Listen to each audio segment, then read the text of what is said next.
आध्यात्मिक वर्षा के इस ज्ञान संगम में आप सबका बहुत बहुत स्वागत है। नमस्कार। आज हम श्रीमद् भगवद गीता के एक बहुत ही महत्वपूर्ण, मैं कहूंगी शायद जीवन बदलने वाले श्लोक पर थोड़ी गहराई से बात करेंगे। जी ये है अध्याय 3 श्लोक 11 जी। और ये श्लोक है परस्पर पोषण के सिद्धांत पर आधारित, मतलब आपसी सहयोग और निष्काम कर्म। हाँ बिल्कुल, एक ऐसा सूत्र जो सिर्फ हमारे जीवन को ही नहीं बल्कि शायद ये पूरा ब्रह्मांड कैसे चल रहा है उसे समझने की कुंजी देता है। बिल्कुल, और ये जानना भी जरूरी है कि हमारी आज की ये जो पूरी बातचीत है ये कैप्टन श्याम बहादुर चौहान जी के गहन संकलन और लेखन पर आधारित है। उन्होंने बहुत मेहनत से इस एक श्लोक के अलग अलग पहलुओं को एक जगह इकट्ठा किया है। जी, उनका शोध काफी विस्तृत है इस विषय पर। तो हमारा उद्देश्य यही है कि इस श्लोक के गहरे अर्थों को समझें, अलग अलग महान विचारकों ने इसे कैसे देखा है वो जाने, और सबसे जरूरी आज की हमारी ये जो तेज रफ्तार वाली जिंदगी है उसमें ये पुराना ज्ञान कितना काम का है ना? इस सिद्धांत पर टिका हो सकता है। देना और पाना, एक दूसरे का सहयोग करना, बस यही है इस श्लोक का मूल भाव। और यही इसकी आप कहें तो असाधारण सुंदरता भी है। ये हमें बताता है कि हमारा छोटे से छोटा काम भी कैसे एक बहुत बड़ी व्यवस्था का हिस्सा है, उससे जुड़ा हुआ है। तो चलिए फिर देर किस बात की, सीधे श्लोक के मर्म में उतरते हैं। मैं इसका संस्कृत पाठ करती हूँ। जी बिल्कुल। देवान भावयतानेन ते देवा भावयन्तु वः परस्परम भावयन्तः श्रेयः परम वाप्स्यथा। बहुत सुंदर। अब अगर इसके शब्दों को थोड़ा खोलें तो भाव और स्पष्ट होगा। हाँ बिल्कुल। देवान मतलब देवताओं को, भावयता यानी उनका पोषण करो, उनको समृद्ध करो या कह लीजिए प्रसन्न करो। पोषण करो, ठीक है। अनेन मतलब इस यज्ञ द्वारा या इस निष्काम कर्म के द्वारा। अच्छा, इस कर्म से। हाँ। ते देवाः यानी वे देवता, भावयन्तु वह वो तुम्हारा पोषण करें, तुम्हें समृद्ध करें, वो हमें पोषित करें। परस्परम एक दूसरे का, आपसी भावयन्तः पोषण करते हुए, एक दूसरे को समृद्ध करते हुए, पोषण करते हुए, और आखिर में श्रेयः परम अवाप्स्यथा मतलब परम कल्याण को, सबसे ऊंचे मंगल को या परम श्रेय को तुम प्राप्त करोगे। अच्छा, तो इन सब को मिला दें तो जो सीधा सा मतलब बनता है वो ये है कि तुम इस यज्ञ कर्म से देवताओं को पोषित करो और वे देवता तुम्हें पोषित करेंगे। इस तरह एक दूसरे का पोषण करते हुए तुम परम कल्याण को प्राप्त करोगे। बिल्कुल। सुनने में तो ये एक तरह का लेन देन जैसा लगता है ना? हाँ, ऊपरी तौर पर लग सकता है, लेकिन इसके पीछे का जो दर्शन है वो बहुत गहरा है। वही समझना है। जी, और इसका संदर्भ मतलब ये बात कहीं कहाँ जा रही है ये जानना भी बहुत जरूरी है। हाँ वो तो है। भगवान कृष्ण ये उपदेश अर्जुन को दे रहे हैं कुरुक्षेत्र के मैदान में, युद्ध के मैदान में। हाँ, जब अर्जुन अपने ही लोगों के खिलाफ लड़ने के विचार से बिल्कुल मोह में पड़ गए हैं, कर्म से विमुख हो गए हैं। उनको लग रहा था कि ये युद्ध तो पाप है, बंधन है। बिल्कुल, उनको लग रहा था कि इससे अच्छा तो सब छोड़ छाड़ के सन्यासी बन जाऊं। ये कर्म मुझे बांधेगा। हाँ, कर्म के बंधन का डर। एग्जैक्टली। तब कृष्ण उन्हें समझाते हैं कि भाई कर्म से भागना कोई हल नहीं है। कर्म करना तो सृष्टि का नियम है, जीवन का आधार है। हाँ, जरूरी यह है कि कर्म किस भाव से कर रहे हो। जब कर्म बिना फल की इच्छा के, बिना अहंकार के, बस अपना कर्तव्य समझकर एक लोक कल्याण की भावना से करते हो तो वही कर्म यज्ञ बन जाता है। हाँ। वो फिर तुम्हारी अकेली क्रिया नहीं रहती, वो इस पूरे ब्रह्मांड के चक्र को, इस सृष्टि की व्यवस्था को चलाने में तुम्हारा योगदान बन जाता है।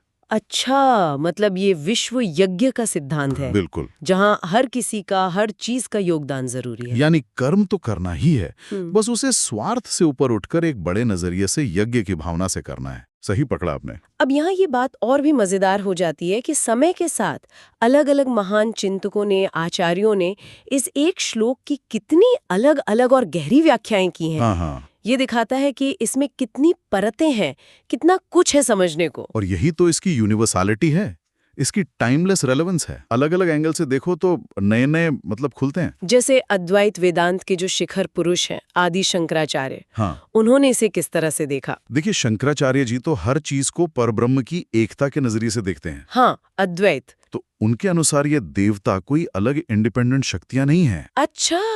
बल्कि वो उसी एक निराकार परब्रह्म की ही अलग अलग मैनिफेस्टेशंस हैं। अच्छा। उसकी पावर्स हैं। जैसे सूर्य, चंद्र, वायु, अग्नि, ये सब उसी एक की शक्तियां हैं जो इस यूनिवर्स को चला रही हैं।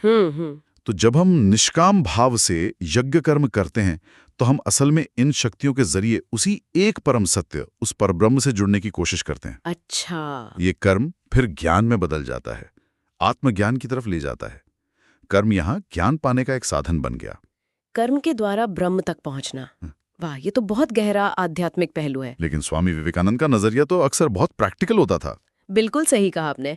उन्होंने इसे कैसे समझा? स्वामी विवेकानंद ने इसे जीवन का व्यवहारिक विज्ञान कहा, प्रैक्टिकल साइंस ऑफ लाइफ। अच्छा। उन्होंने इसे पारस्परिक निर्भरता यानी इंटरडिपेंडेंस के सिद्धांत के रूप में समझाया। इंटरडिपेंडेंस, हाँ। आज जिसे हम इकोसिस्टम कहते हैं या सोशल फैब्रिक कहते हैं ना, हाँ। स्वामी जी ने वो चीज इस श्लोक में देखी कि कोई भी इंसान समाज से, प्रकृति से कटकर अकेला नहीं जी सकता। हमारा हर काम, चाहे अच्छा हो या बुरा, वो समाज को, माहौल को प्रभावित करता है, और समाज और माहौल की हालत हमें प्रभावित करती है। ये तो है। इसीलिए लोक कल्याण के लिए, दूसरों की भलाई के लिए बिना स्वार्थ के किया गया हर काम ही सच्चा यज्ञ है। ये हमें मैं से ऊपर उठकर सबके भले में सोचने और काम करने की प्रेरणा देता है। ये तो आज के समय के लिए, जहां इतना इंडिविजुअलिज्म है, बहुत ही जरूरी संदेश है। अच्छा, और महाराष्ट्र के महान संत ज्ञानेश्वर महाराज ने, उनकी ज्ञानेश्वरी में इसका क्या भाव है? संत ज्ञानेश्वर ने तो इसमें भक्ति और प्रेम का अद्भुत रस घोल दिया है। भक्ति और प्रेम? हाँ, उनके लिए ये श्लोक भक्त और भगवान या देवता के बीच एक बहुत ही प्रेम भरा इमोशनल लेन देन है। अच्छा। जब भक्त पूरी श्रद्धा से, प्रेम से, समर्पण से अपना कर्म रूपी यज्ञ भगवान को अर्पण करता है, तो भगवान भी उतने ही प्रेम और करुणा से उसका पोषण करते हैं, उसकी देखभाल करते हैं। ये कोई मैकेनिकल ट्रांजैक्शन नहीं है, ये गहरा टू वे लव रिलेशनशिप है जो आखिर में भक्त को भगवान से मिला देता है। भक्ति और प्रेम का आदान प्रदान, ये भाव तो दिल को छू गया। और स्वामी अड़ंगानंद जी ने इसे प्रकृति के नियम से कैसे जोड़ा? स्वामी अड़ंगानंद जी ने इसे प्रकृति का अटल नियम बताया, सीधा सीधा, नेचर्स लॉ। प्रकृति का नियम? हाँ, उन्होंने देवताओं को प्रकृति की शक्तियों के रूप में देखा। सूर्य हमें रोशनी, गर्मी दे रहा है, बादल पानी दे रहे हैं, धरती अन्न दे रही है, हाँ। हवा हमें सांस दे रही है। ये सब प्राकृतिक देवता हैं जो लगातार हमारा पोषण कर रहे हैं। ते देवा भावयन्तु वह। हाँ, ये तो है। तो हमारा भी तो फर्ज बनता है कि हम इन देवताओं का पोषण करें। देवान भावयन्तः।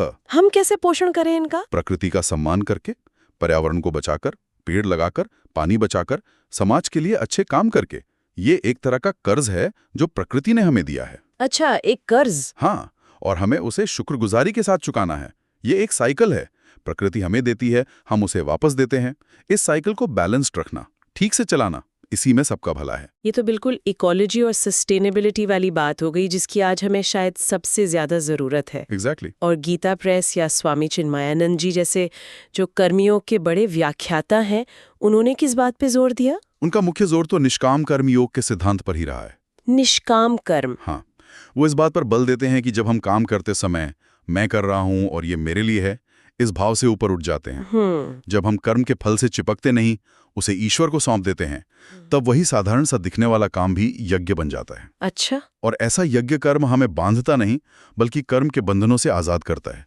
यही है कर्म करते हुए भी कर्म के असर से बचे रहने की कला, जो मोक्ष तक ले जाती है। अद्भुत। मतलब देखिए, कितनी अलग अलग इंटरप्रिटेशंस हैं। कोई ज्ञान के रास्ते से देख रहा है, कोई भक्ति के, कोई प्रैक्टिकल समाज के नजरिए से, कोई प्रकृति के नियम से, कोई शुद्ध कर्म योग से। हम बिल्कुल। लेकिन इन सब में, इन सारी धाराओं के मूल में एक ही बात बहती हुई दिख रही है: आपसी निर्भरता, सहयोग, लेन देन, और सबसे जरूरी, बिना स्वार्थ के अपना कर्तव्य निभाना। बिल्कुल सही पकड़ा आपने। चाहे वो भगवान और भक्त के बीच हो, इंसान और प्रकृति के बीच हो, या समाज के अलग अलग लोगों के बीच हो। हाँ, यही इस श्लोक की ताकत है, इसकी गहराई है। ये हमें अकेलेपन से निकालकर जुड़ाव की ओर ले जाता है। ये सिखाता है कि हम सब एक ही बड़ी व्यवस्था का हिस्सा हैं। तो अब सवाल ये उठता है कि ये सदियों पुराना ज्ञान आज की हमारी इस मॉडर्न, तेज रफ्तार और अक्सर तनाव भरी जिंदगी में कैसे रेलेवेंट है?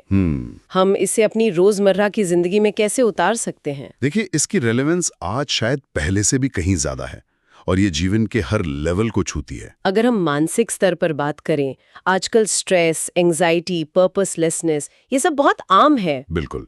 मानसिक स्तर पर देखें तो जब हम अपने काम को, चाहे वो नौकरी हो, बिजनेस हो, पढ़ाई हो या घर का ही काम क्यों न हो। हाँ।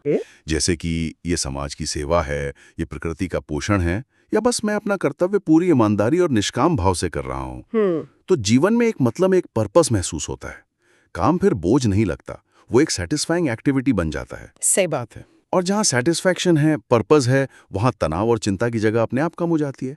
ये श्लोक हमें अपने काम को एक ऊंचा मतलब देने की नजर देता है। ये बात तो अनुभव से भी सही लगती है।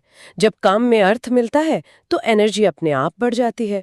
और सामाजिक स्तर पर इसका क्या असर हो सकता है? सामाजिक स्तर पर आज हम अक्सर बढ़ता हुआ इंडिविजुअलिज्म देखते हैं, आत्म केंद्रितता, मैं और मेरा पर जोर बहुत बढ़ गया है। हाँ, ये तो है। ये श्लोक हमें याद दिलाता है कि भाई हम अकेले टापू नहीं हैं। हमारी भलाई, हमारा सुख दूसरों की भलाई और सुख से जुड़ा हुआ है, अलग नहीं है। समाज एक शरीर जैसा है और हम सब उसके अंग हैं। इसलिए सहयोग, collaboration, team work, social responsibility और जैसा हमने पहले कहा, पर्यावरण का ध्यान रखना, हाँ, ये सब परस्परम भावयंत के ही आज के प्रैक्टिकल रूप हैं। ये सिखाता है कि सच्ची तरक्की सबका साथ, सबका विकास में है, सिर्फ अपनी तरक्की में नहीं। और आध्यात्मिक नजरिए से क्या इसका मतलब सिर्फ पूजा पाठ या धार्मिक कर्मकांड ही है? नहीं नहीं, बिल्कुल नहीं। आध्यात्मिक रूप से ये हमारी ईश्वर या डिविनिटी की समझ को बहुत फैला देता है। कैसे? ईश्वर सिर्फ मंदिर मस्जिद में ही नहीं बंधा है, वो इस पूरी सृष्टि की व्यवस्था में है, प्रकृति के कण कण में है, समाज के ताने बाने में है, हर जीवित प्राणी में है। अच्छा। जब हम इस बड़े नजरिए से देखते हैं तो हमारा हर नैतिक और निस्वार्थ काम एक तरह की पूजा बन जाता है, एक यज्ञ बन जाता है। हर काम? हाँ, ऑफिस में ईमानदारी से काम करना, घर में प्यार और ध्यान से खाना बनाना, किसी जरूरतमंद की बिना किसी उम्मीद के मदद करना, अपने आसपास सफाई रखना, ये सब आज के जमाने के यज्ञ हो सकते हैं। अगर सही भावना से करें तो। बिल्कुल, अगर सही चेतना और निस्वार्थ भाव से किया जाए। ये आध्यात्मिकता को जिंदगी के हर पल में जीने का तरीका है। वाह, यानी जिंदगी का हर पल, हर काम एक यज्ञ बन सकता है, बस भावना सही होनी चाहिए। चलिए इसे कुछ और प्रैक्टिकल उदाहरणों से समझते हैं। आज के युवाओं के लिए इसमें क्या खास संदेश है? वो तो अक्सर करियर, सक्सेस, फ्यूचर इन्हीं सब में लगे रहते हैं। युवाओं के लिए तो ये श्लोक एक गाइड बन सकता है। अपना करियर चुनते समय या अपने काम में बेस्ट करते समय सिर्फ पैसा, पोजीशन या फेम को ही आखिरी मंजिल न माने। ये सोचें कि आपके काम का समाज पर, दुनिया पर क्या पॉजिटिव असर पड़ रहा है। क्या आप डॉक्टर बनकर लोगों का दुख कम कर रहे हैं, इंजीनियर बनकर देश बनाने में मदद कर रहे हैं, टीचर बनकर ज्ञान बांट रहे हैं, आर्टिस्ट बनकर लोगों की जिंदगी में खूबसूरती और प्रेरणा ला रहे हैं। जब काम को इस सेवा भाव से, इस यज्ञ की भावना से देखा जाएगा तो उसमें न सिर्फ गहरी सेटिस्फैक्शन मिलेगी, बल्कि एक गजब की एनर्जी और सेल्फ रिस्पेक्ट भी महसूस होगी। काम सिर्फ रोजी रोटी नहीं, बल्कि सेल्फ एक्सप्रेशन और लोक सेवा का जरिया बन जाएगा। और टीम वर्क की जो भावना है, जो आज हर फील्ड में इतनी जरूरी है, वो भी तो इसी से जुड़ती है। बिल्कुल जुड़ती है। चाहे कॉलेज का प्रोजेक्ट हो, ऑफिस की टीम हो, स्पोर्ट्स फील्ड हो या अपना परिवार ही क्यों ना हो, बड़ी सफलताएं हमेशा आपसी सहयोग और तालमेल से ही मिलती हैं, अकेले नहीं मिलती। हाँ, अकेले इंसान की सीमाएं होती हैं, पर एक टीम मिलकर कमाल कर सकती है। एक दूसरे की स्ट्रेंथ्स को पहचानना, उनकी इज्जत करना, एक दूसरे की कमजोरियों में सहारा बनना, यही तो है परस्परम भावैनता का प्रैक्टिकल रूप। सही बात है। और हाँ, आज के युवाओं के लिए इको फ्रेंडली लाइफस्टाइल अपनाना, रिसोर्सेज का सही इस्तेमाल करना, प्रकृति की इज्जत करना, ये भी प्रकृति रूपी देवता के प्रति अपने यज्ञ को पूरा करना है। प्रकृति का कर्ज चुकाना। बिल्कुल, प्रकृति ने हमें जीवन दिया है, हमारा भी तो फर्ज है कि हम उसे स्वस्थ और जिंदा रखें। इसे और भी सरल उदाहरणों से कैसे समझ सकते हैं, खासकर बच्चों के लिए या हर किसी के लिए जो शायद इन गहरी बातों से एकदम ना जुड़ पाए? बच्चों को समझाने के लिए बगीचे का उदाहरण बहुत अच्छा है। बगीचे का? कैसे? जैसे हम बच्चों से कह सकते हैं, सोचो तुमने एक छोटा सा बीज जमीन में बोया, ये तुम्हारा कर्म हुआ, तुम्हारा यज्ञ। ठीक है। तुमने उसे रोज प्यार से पानी दिया, उसकी देखभाल की। अब देखो, बदले में उस बीज से एक सुंदर पौधा निकला, फिर वो बड़ा पेड़ बन गया। और उस पेड़ ने तुम्हें क्या दिया? फल दिए, फूल दिए, छाया दी। बिल्कुल, मीठे फल, खुशबू वाले फूल, गर्मी में ठंडी छाया। सोचो, अगर तुम बीज ही नहीं बोते या पानी नहीं देते तो क्या पेड़ तुम्हें कुछ दे पाता? नहीं, बिल्कुल नहीं। नहीं ना, ये सब आपसी सहयोग से ही तो हुआ। हाँ, ये तो बहुत सीधा, सरल और असरदार उदाहरण है। इसी तरह जब तुम स्कूल में ध्यान लगाकर पढ़ाई करते हो, ये तुम्हारा कर्म यज्ञ है, तो तुम्हें ज्ञान रूपी फल मिलता है, तुम्हारी बुद्धि बढ़ती है। ये ज्ञान देवता का पोषण है। जब तुम अपने दोस्तों की जरूरत पर मदद करते हो, तो जब तुम्हें जरूरत पड़ती है वो भी तुम्हारी मदद करते हैं। ये सब जीवन में हर पल चलने वाला आपसी लेन देन, आपसी पोषण का ही चक्र है, जिसे गीता ने इतने सुंदर तरीके से समझाया है। अब कैप्टन चौहान की जो स्रोत सामग्री है उसमें माताओं, बहनों और घर की महिलाओं के लिए भी एक खास मार्गदर्शन का जिक्र है। जी। समाज और परिवार की धुरी मानी जाने वाली महिलाओं के जीवन में ये परस्पर पोषण का सिद्धांत कैसे और भी गहराई से झलकता है, आइए इस पे थोड़ी बात करें। हाँ, ये एक बहुत जरूरी और अक्सर अनदेखा किया जाने वाला पहलू है। अगर हम ध्यान से देखें तो महिलाओं का जीवन, खासकर हमारे भारतीय समाज और परिवार में, अक्सर इस यज्ञ और परस्पर पोषण के सिद्धांत का एक जीता जागता, लगातार चलने वाला उदाहरण होता है। ये कैसे? थोड़ा और विस्तार से बताइए। देखिए, एक माँ के रूप में सोचिए, जब वो अपने बच्चे को जन्म देती है, उसका दिन रात ख्याल रखती है, उसे खिलाती पिलाती है, स्वस्थ रखती है, फिर उसे बोलना चलना सिखाती है, अच्छे संस्कार देती है, उसकी पढ़ाई लिखाई का इंतजाम करती है, तो ये सिर्फ एक बायोलॉजिकल या सोशल जिम्मेदारी नहीं है। ये उससे ज्यादा है। हाँ, ये एक महान यज्ञ है। वो अपने प्यार, मेहनत और समय की आहुति देकर भविष्य के एक सभ्य, स्वस्थ और जिम्मेदार नागरिक का, जिसे हम समाज रूपी देवता का अंग कह सकते हैं, निर्माण कर रही है, उसका पोषण कर रही है। देवान भाव्यता हम। और फिर बाद में वही बच्चा बड़ा होकर उसका सहारा बनता है, बुढ़ापे में उसका ध्यान रखता है, उसके जीवन को एक मतलब देता है। ते देवा भाव्यंतु वह। ये माँ और बच्चे के बीच परस्पर पोषण का एक सीधा और बहुत भावनात्मक चक्र है। बिल्कुल सही कहा। ये त्याग और पोषण का एक अद्भुत रूप है। और एक गृहिणी के रूप में उनकी भूमिका को इस नजरिए से कैसे देख सकते हैं? एक गृहिणी के रूप में जब वो घर को संभालती है, साफ सुथरा रखती है, परिवार के हर सदस्य की जरूरत का ध्यान रखती है, और सबसे जरूरी, जब वो रसोई में जाकर सबके लिए पौष्टिक और प्यार से खाना बनाती है, तो वो असल में क्या कर रही है? क्या कर रही है? वो प्रकृति से ये अन्न, जल, सब्जी वगैरह को लेती है, उन्हें अपनी मेहनत और प्यार से प्रोसेस करती है, उनकी वैल्यू एडिशन करती है, भाव्यता, और फिर वही खाना पूरे परिवार का शारीरिक और मानसिक पोषण करता है, भाव्यतु। अच्छा। वो अनजाने में ही प्रकृति और परिवार के बीच एक पुल बन जाती है, एक जरूरी कड़ी जो इस परस्पर पोषण के साइकिल को लगातार चलाती रहती है। उसकी रसोई एक यज्ञशाला बन जाती है। ये तो घर की काम को देखने का बिल्कुल नया और सम्मानजनक नजरिया है। और जो महिलाएं घर के साथ साथ बाहर काम भी करती हैं, उनके जीवन में ये सिद्धांत कैसे लागू होता है? उनके लिए तो ये सिद्धांत और भी मल्टी डायमेंशनल हो जाता है।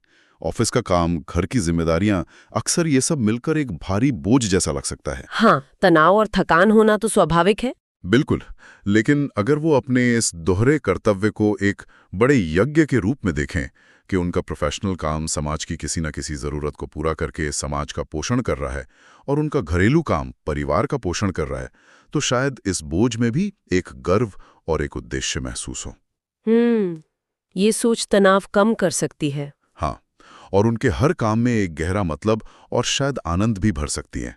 संक्षेप में कहें तो महिलाओं का जो सहज, निस्वार्थ प्रेम है, उनकी सेवा और समर्पण की भावना, उनका धैर्य, उनका त्याग, ये सब गीता के इस परस्परम भावयन्तः वाले सिद्धांत का एक खामोश पर बहुत शक्तिशाली और जीता जागता उदाहरण है। वो सही मायनों में पोषण की धुरी हैं। बहुत ही गहरी और दिल को छूने वाली बात कही आपने। ये निश्चित रूप से अनगिनत महिलाओं को अपने योगदान को एक नए, ज्यादा पॉजिटिव और आध्यात्मिक नजरिए से देखने की प्रेरणा देगा।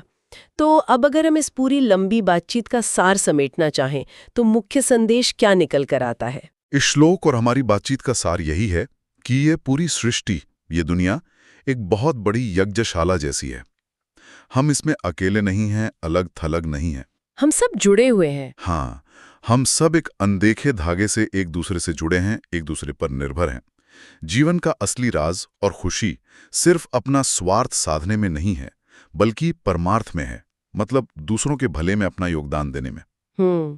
अपने छोटे मैं के दायरे से ऊपर उठकर अपने हिस्से का जो कर्तव्य है उसे पहचान कर उसे पूरी ईमानदारी और बिना स्वार्थ के निभाना, प्रकृति की इज्जत करना और उसका पोषण करना, समाज की भलाई में अपना हिस्सा डालना, यही सच्चा यज्ञ है। और इसी से कल्याण होगा। हाँ, और इसी यज्ञ के जरिए एक दूसरे का पोषण करते हुए परस्परम भावयंत हम व्यक्तिगत और सामूहिक रूप से परम श्रेय यानी परम कल्याण, सच्ची सुख, शांति, समृद्धि और आखिर में आत्मिक उन्नति को पा सकते हैं।